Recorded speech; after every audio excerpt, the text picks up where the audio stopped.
Welcome back, my dear students. Discovering Tet, the saga continues by A.R. Williams. Today I am going to present part first of this third chapter from prose. I hope you'll enjoy this story. It's actually not a story, but it's a kind of documentary, but it's full of mystery and very much entertaining elements.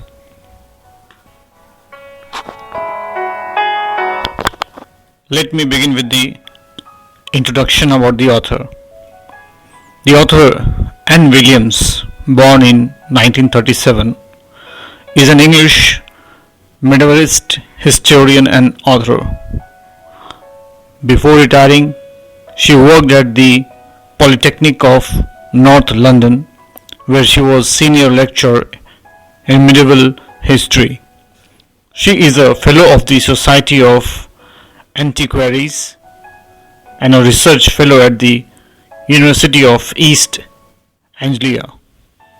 Her numerous works include a biographical dictionary of Dark Age Britain, England, Scotland, Wales, the English and the Norman Conquest, land, power and politics, the families, states and patronage of Order of Deerhurst, kingship and government in pre-conquest England, Ethelred the Unready, the ill-counselled king, the world before Rome's day, the English aristocracy.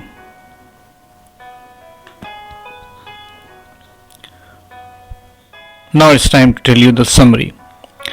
Discovering Tet, the saga continues, is a chapter which gives us an in-depth insight of Tutankhamun, the last ruler of the powerful Pharaoh dynasty in Egypt. He was a teenager when he died, and his death was a mystery. Some speculated that he was murdered.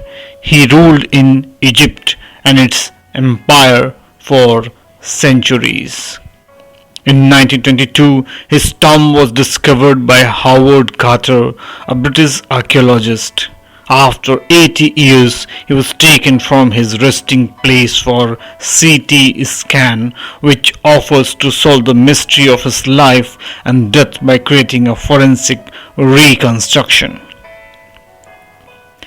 Tet's father or grandfather, Amenhotep III, was a very powerful pharaoh who ruled over a period of 40 years.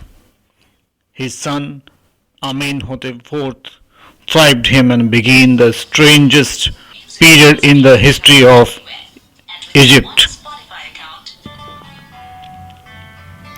He promoted the worship of Aten, the sun disk. He changed his name to Akhenaten, meaning servant of the Athens. He also moved the religious capital from Thebes to the new city of Akhenaten called Amarna.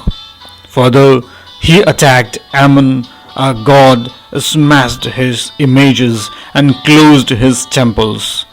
Another mysterious ruler succeeded him who died soon. Next, Tutankhamun, also known as Tet, sat on the throne and ruled for 9 years. He worshipped god Ammon in the old ways. However, he died mysteriously. When Tet's mummified body was discovered, he was laid with lots of gold, wealth and everyday items like a bronze razor, games, clothes, cases of food and wine. Carter discovered him after searching for many years. After researching on the treasures, he decided to investigate his 3 nested coffins. Some parts of the Tet's treasures in the tomb were already looted. His tomb was rock cut 26 feet underground, which had wall paintings. On the outer coffin, Tet's face was gilded. In the first coffin, he found the garlands of olives, lotus petals, and corn flowers. It showed that he was buried in the months of March or April. The third and final coffin put Carter into trouble. The resin used to cement Tut to the bottom of the solid gold coffin was hardened enough, making it impossible to move. He put the coffin in the sun for several hours in hope for the resins to loosen up, but it did not work. Finally, he removed the resins with the help of chisel and hammer. Carter felt he did not have any other choice as to if he had not cut the mummy from limb to limb. Thieves would have looted the gold. His men first removed his head, then they cut off every joint. After removing the body parts, they placed it on the layer of sand in a wooden box and put it at the original place. In 1968, the mummy was x-rayed by an anatomy professor, revealed few facts. His breastbone and front ribs were missing.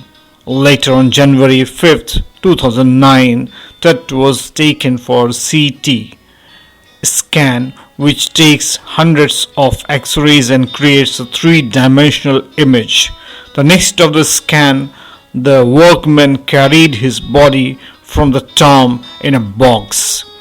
They climbed ramp and stairs and lifted it on a hydraulic trailer that held the scanner. The scanner stopped working, which paused the procedure. After using a pair of spare fans, the scan was finally done. After 3 hours, his body was taken back to his tomb, where his body is resting in peace. Now, before starting the chapter, let me introduce some difficult words. Given below are some interesting combinations of words, and you have to explain why they have been used together. Although this activity is to be done after the chapter, but for your help I am going to do it just now. Ghostly dust devils means it refers to the anger of the dusty winds by frightful movements on those people who tries to disturb the king. Desert sky refers to the dusky sky of the desert.